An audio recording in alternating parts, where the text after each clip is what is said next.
বেকায়দা গরম ভাই। রোদের দিকে তাকালে মনে হচ্ছে যে ছোট ছোট পোকা উঠছে, এরকম মনে হচ্ছে। ছাতা নিয়ে বসে থাকা যাচ্ছে না। সূর্যের জ্বলন্ত রশ্মিতে যেন টগবগে আগুন ঝরছে, নিজের উত্তাপ শক্তিমত্তা জানান দিতে বিন্দুমাত্র ছাড় দিচ্ছে না। শহর, গ্রাম, পথঘাট, সড়ক, মহাসড়ক সবখানেই সূর্যের খরতাপ। পিচঢালা পথ যেন জ্বলন্ত উনুন। জীবিকার তাগিদে ছুটে চলা এ জীবন যেন অষ্টাগত। গত কয়েকদিনে দেশ জুড়ে মৃদু থেকে তীব্র তাপপ্রবাহে তেতে উঠেছে প্রাণীকুলো। বাতাসেও আগুনের ছটা।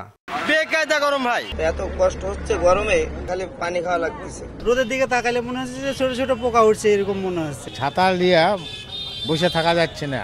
মৌসুমের প্রথম তাপপ্রবাহে চলতি মৌসুমের সব রেকর্ড ভেঙে চুরমার। টানা গত কয়েকদিন ধরেই তাপমাত্রার পারদ চড়া হয়ে উঠেছে চুয়াডাঙ্গায়। এখন পর্যন্ত মৌসুমের সর্বোচ্চ তাপমাত্রার রেকর্ড সীমান্তবর্তী এই জেলায়। তাপমাত্রার উত্তাপ ছাড়িয়েছে ৪২ ডিগ্রির উপরে, যা অতি তীব্র তাপপ্রবাহ। দেশের অন্য জেলাগুলোও পুড়ছে খরতাপে। পশ্চিম দক্ষিণাঞ্চলে বয়ে যাচ্ছে ৪১ ডিগ্রি তাপদাহ। ১, ২, ৩ ঢাকায় জমি জিতে নিন ১০০% ক্যাশব্যাক সহ ২০ কোটি টাকার পুরস্কার। প্রচন্ড গরম, এমনি মন বসে লেখাপড়া করতে। যত তাড়াতাড়ি বেশি ঘরে থাকতে পারি অত ভালো আমাদের জন্য। এদিকে প্রচণ্ড গরম সহ্য করতে না পেরে অনেকেই অচেতন হয়ে পড়ছেন। হাসপাতালগুলোতে চাপ বেড়েছে ডায়রিয়া ও গরমজনিত রোগীর সংখ্যা, কিন্তু সেখানেও নেই স্বস্তি। উদ্বেগজনক হারে বেড়ে চলা গরমের মাত্রায় রোগীরা আরও বেশি অসুস্থ হয়ে পড়ছেন। স্বাস্থ্যের দিকে সচেতন থাকার পরামর্শ চিকিৎসকের।